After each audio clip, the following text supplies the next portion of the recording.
Good evening to all of you. This is the first class for the what? Atoms and molecule of class 9 students. तो 9th class के students के लिए बहुत सारे problem होते थे, तो हमने सोचा कि 9th क्लास के बेसिक फंडामेंटल से हम शुरू करते हैं, जो कि एटम्स एंड मॉलिक्यूल है। और एटम्स एंड मॉलिक्यूल में सबसे इंपॉर्टेंट चीज एटम्स एंड मॉलिक्यूल का सबसे पहला इंपॉर्टेंट चीज होता है that is the basic concept of chemistry. Basic concept of chemistry का मतलब है एटम का एटॉमिक नंबर मालूम होना, उसका सिंबल मालूम होना, मास नंबर मालूम होना, और ये चीजें जिसको मालूम है तो उसको वैलेंस, इलेक्ट्रॉन वैलेंसी और सारी चीजों को निकालना आसान हो जाता है। लेकिन सबसे पहले first of all you have to remember atomic number, mass number and its valency. तो सबसे पहले हम आते हैं, चैप्टर का नाम है एटम्स एंड मॉलिक्यूल्स। क्या नाम है? Atoms and molecules. चैप्टर का नाम एटम्स एंड मॉलिक्यूल। कौन सा? Chapter 3। Chapter 3 9th class CBSE में इसको atoms and molecule chapter. What is atom? Atom क्या है? What is atom? Atom it is the smallest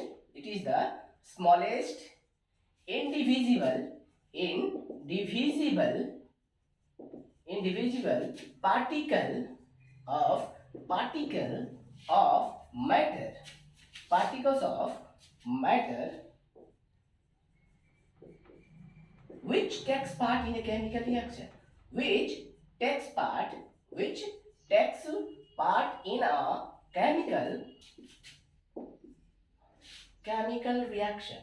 chemical reaction. That is called what? Reaction is called an atom.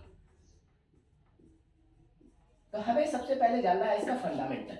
Atom क्या होता है? It is the smallest indivisible particle of matter which takes part in a chemical reaction. जो कि क्या है? Indivisible है, smallest है, indivisible है, लेकिन एक्चुअल में ये स्मॉलेस्ट नहीं है, क्योंकि इसके अंदर भी इलेक्ट्रॉन, प्रोटॉन, न्यूट्रॉन होते हैं। That is not the smallest, but definition में आपको ऐड करना पड़ेगा which takes part in a chemical reaction. Reaction में पार्टिसिपेट कौन करता है? एटम पार्टिसिपेट करते हैं, तो इसीलिए उसको ऐड करना पड़ता है, तब जाके ये डेफिनेशन करेक्ट होता है। तो it is the smallest indivisible particle of matter. Matter जो बने होते हैं, चाहे ये बना हो, चाहे कोई भी हो, कोई भी सब्सटेंस हो, जो भी मैटर बने हो, मैं हो, कोई भी इंसान हो, कैप हो, कुछ भी हो, व्हाटएवर इट मे बी, वो सभी क्या होते हैं? याद रखिए आपका, it is the smallest particle of matter, ठीक है, व्हिच, ठीक है, takes part in a chemical reaction. Indivisible होता है, और रही बात इंडिविजुअल, ये डिवाइड हो सकता है इलेक्ट्रॉन, प्रोटॉन, न्यूट्रॉन में हो सकता है, ठीक है, लेकिन वो पार्टिसिपेट नहीं करते। पार्टिसिपेट कौन करता है? एटम पार्टिसिपेट करता है reaction.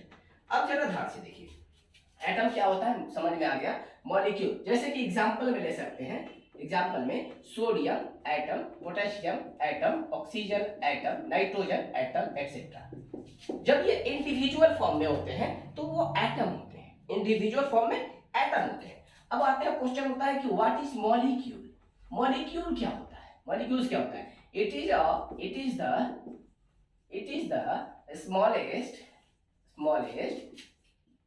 particles of matter which exist independently,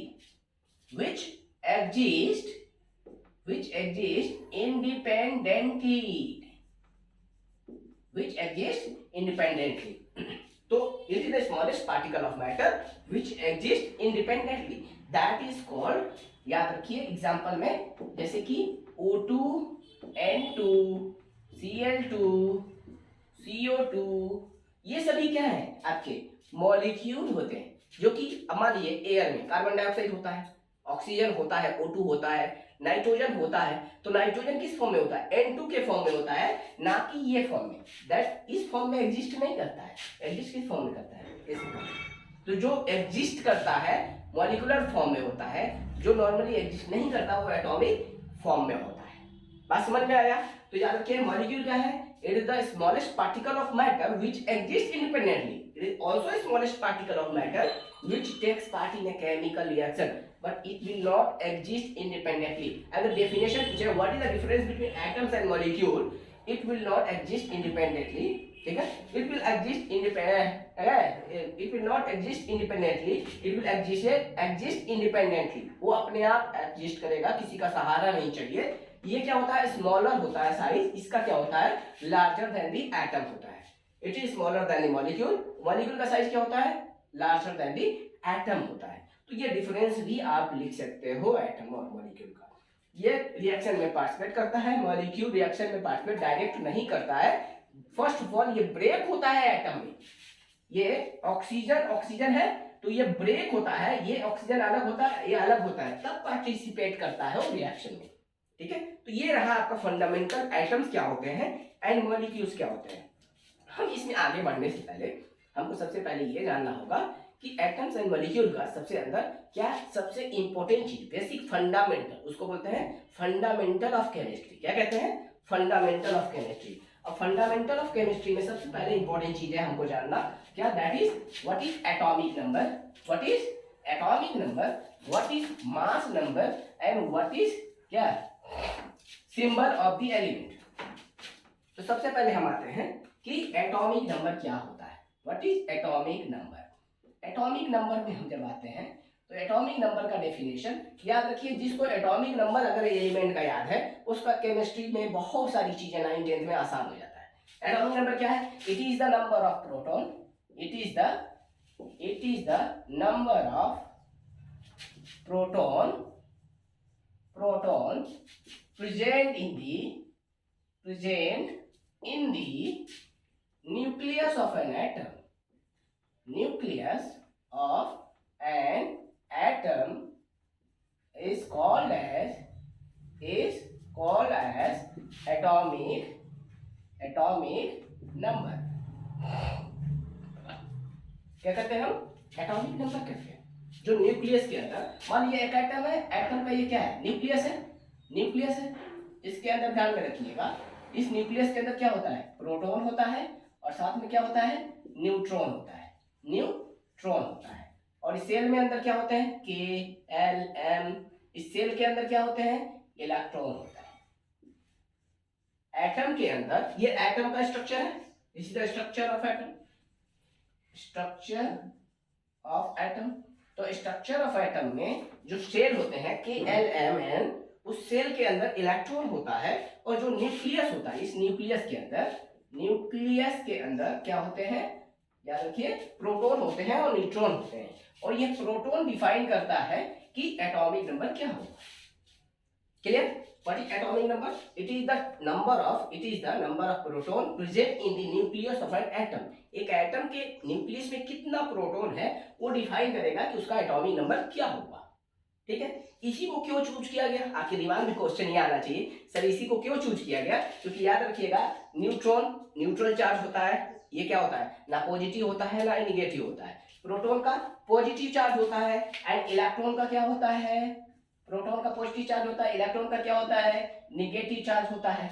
electron का नेगेटिव चार्ज होता है। और प्रोटॉन को क्यों सिलेक्ट किया गया है, क्योंकि याद रखिए कोई भी एटम लेना और देने और शेयर करने का काम कौन करता है, जो इलेक्ट्रॉन का होता है। लूज, गेन और शेयर वो सभी किसका होता है, दैट इज क्या है आपका, किसका होता है, इलेक्ट्रॉन का होता है। लूज, गेन और शेयर, लूज, गेन और शेयर का काम होता है, it always works upon, it always that is क्या आपका इलेक्ट्रॉन का लूज, गेन और शेयर होता है। लूज, गेन, शेयर होता है, लूज, गेन, शेयर होता है। 1 मिनट,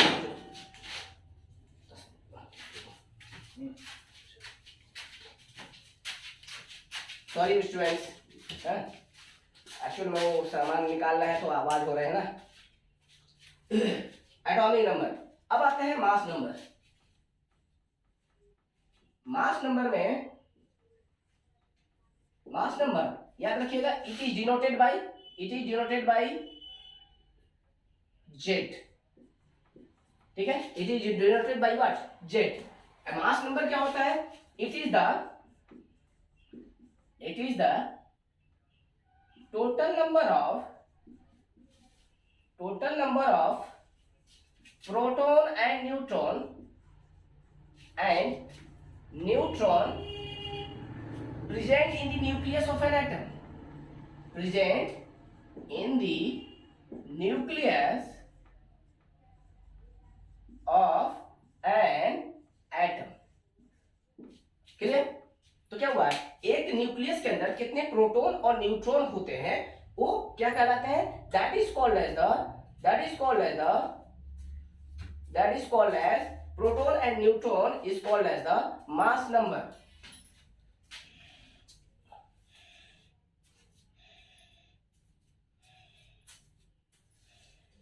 तो आज के लिए बस इतना ही, ठीक है. फिर हम लोग मिलते हैं. This is called as is equal to E plus N. Just 1 minute बच्चे लोग.